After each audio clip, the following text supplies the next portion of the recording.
How we feeling? Woo! How we feeling, Black Film Festival? Yeah. Besides hot, I'm asking how we feeling because I'm not gonna lie. I'm glad I never got that BBL that was offered. It was a 2-for-1 best friend special. I'm glad I never went for that bitch because that bitch would be sliding down my leg right about now. Oh my fucking God. But I want y'all to give it up for everybody y'all done seen so far. Yeah. Black excellence definitely extends to the motherfucking arts. God damn, it's so hot. I would rather drink the sweat of every motherfucker in here besides, instead of the New Orleans tap water. Every 6 months we got a motherfucking boil water advisory. Last time it was from a balloon. You heard that shit? Something about a balloon? Then we had another scare like it was a pregnancy. We had another scare about a week ago. I was like, is this like 9/11? There's a second balloon. Is that what's going on? That was such a fucked up joke. But I don't give a fuck, because what? Gian paid me in advance. So I'm gonna do what I want. If y'all weren't here in the beginning, we've gone through this already. You can't pay black people in advance. Because again, I almost didn't show up. I was halfway in my motherfucking Uber. About to scam the fuck out of him. He gave me cash and I canceled my debit card just because I wanted to make sure he didn't get that shit back. I already spent it. That shit went to my light bill, not the water bill. Fuck sewage and water board. Fuck them and the click they claim. Bruh, if I'm gonna be completely fucking honest, I love being part of New Orleans. I love being from New Orleans. My family's from the 7th Ward, born and raised. I say my family, not me, because 7th Ward niggas scare me. Whatever it is they bout, I am not. I'm hard-headed, but I'm not willing to die. I like life. I like existing. But my mama from the motherfucking 7th Ward. Give it up for the 7th Ward. All you niggas that didn't scream is from the 9th Ward. And there's nothing wrong with that. I'm not about that life. There's nothing wrong about being from the 9th Ward. But my mama from the 7th Ward, and she is a different breed. See, baseline, she is black. And one thing about being black and being a mama is you can't ask too many motherfucking questions. Ain't that right? Especially when she already gave you the motherfucking answer. My mama, they coming for me because my mama about to find out about this joke that I'm about to tell on at her expense. She about to find out about this and take me off the census. She about to fuck me clean over. But no, my mama's always been somebody that I've loved. But she lied to me the course of my entire life because she didn't want us to be a stereotype, as she said. Because my daddy was gone for most of my life. And it's not that he didn't want to be part of my life. It's just that he was what? In prison. You know what I'm saying? And if you know anything about him, that's kind of where he belonged. Yeah, fuck you if you listening to this, Mr. Meads. You belong there. I'm joking. He exists. That's usually the consensus that people feel about their daddy. Y'all need to do better. You niggas need to do better. But no, my mama lied to me over the course of my entire life about the existence of my daddy and where he was, right? My daddy was gone for about 7 motherfucking years. Do you know what she told me every time I asked her where he was? Baby, he at work. You ever seen a nigga disappear for 7 years and he on the clock? You ever heard of that? Why you lying? I'm not that dumb. I'm not stupid. But one thing about my mama, she was consistent. I'm like, mama, where daddy at? She go, he at work. What's the next question I'm gonna ask?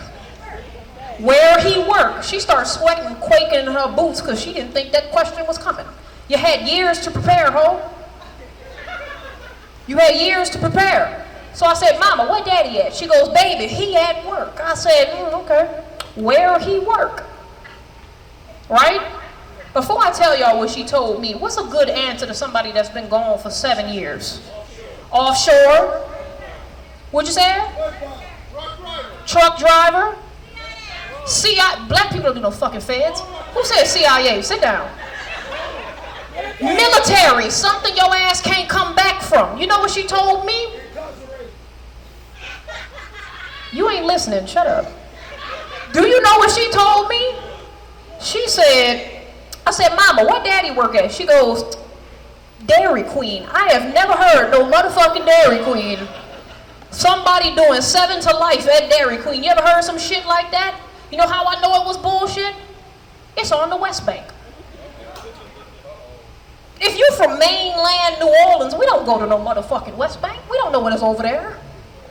The motherfuckers over there look like they bite. Why the fuck would I go to the West Bank? I was like, Mama, it's been 2 years. He don't get a break. She goes, that's not his location. See, even I, at the tender age of 7, knew that they don't relocate a cashier. My daddy don't have soft skills. What the fuck would they relocate him for? So it started being about catching her ass in a lie, right? Because if you know anything about a black woman, you can't say they're lying, because that's the quickest way to what? Meet the Lord. I like life. I like breathing. I like doing that. I want to keep doing that, right? So I had to catch her in a lie. One day he sends a picture in the mail. I said, Mama, what's this? Why is Daddy wearing an orange jumpsuit? What is this shit?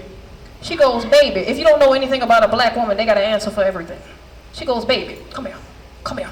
Now, you know your daddy is a motherfucking supervisor. I don't know why you sitting over here asking some stupid ass questions. That's his uniform, baby. Keep up. I'm like, okay, I got it, I got it. She told me, when he called, bitch, you better say congratulations. Shit pissed me off. So he calls one time. I'm chuckling, because me, 7 years old, 3rd grade, I read on a 10th grade level. I didn't give a fuck. So I'm chuckling. I say, Mama, come here. I said, what's this caller ID? Why it say Louisiana State Penitentiary? What's that? She starts sweating, quaking in her boots, because I gotta ask. Do you know, again, black women gotta answer for everything. She says, baby, come here. Come here! That's his headquarters. Pissed me the fuck off, because I'm 7. I don't know anything. I don't know how it works. What pissed me off the most was when she said, you know, the DQHQ. I ain't never seen no motherfucking DQHQ. I never seen nobody decide to dedicate their life to sticking their arm out with a blizzard and turning it upside down. I've never seen no shit. So I started being like, Mama. One day I caught her. I was like, Mama, please, just tell me about the whereabouts of my daddy. She sucks her lips at me. She sucked her teeth at me. Walk in the back room. I'm thinking she about to get the belt with the rhinestones in it, whip my dumb ass in the next Tuesday. Instead, she come back with a little flimsy 2x2 picture and fling that bitch at me like it's an ace of spades. I pick it up. It's my daddy in a church suit 3 times too big. 3 sizes too big. He like 11. I go, what is this? She goes, baby, I always wanted to shield you from the problems of the world. You know, but I feel like it's time to tell you the truth. So I'm listening. I'm all ears. I say, go ahead, Mama, tell me the truth. She goes, baby, your daddy, he a manager now. We coming up. And in the black community, we have this enigma known as Boo Boo the motherfucking fool. We don't know who he is, but we know who the fuck he ain't. And bitch, it was me. Because when my daddy called, I said, congratulations, Daddy. We done made it, nigga. We done came up. We doing our thing. Do you know what he said to me? He said, stop listening to your bald-headed ass mom. I'm in this bitch. Come get me. We gonna keep this show going.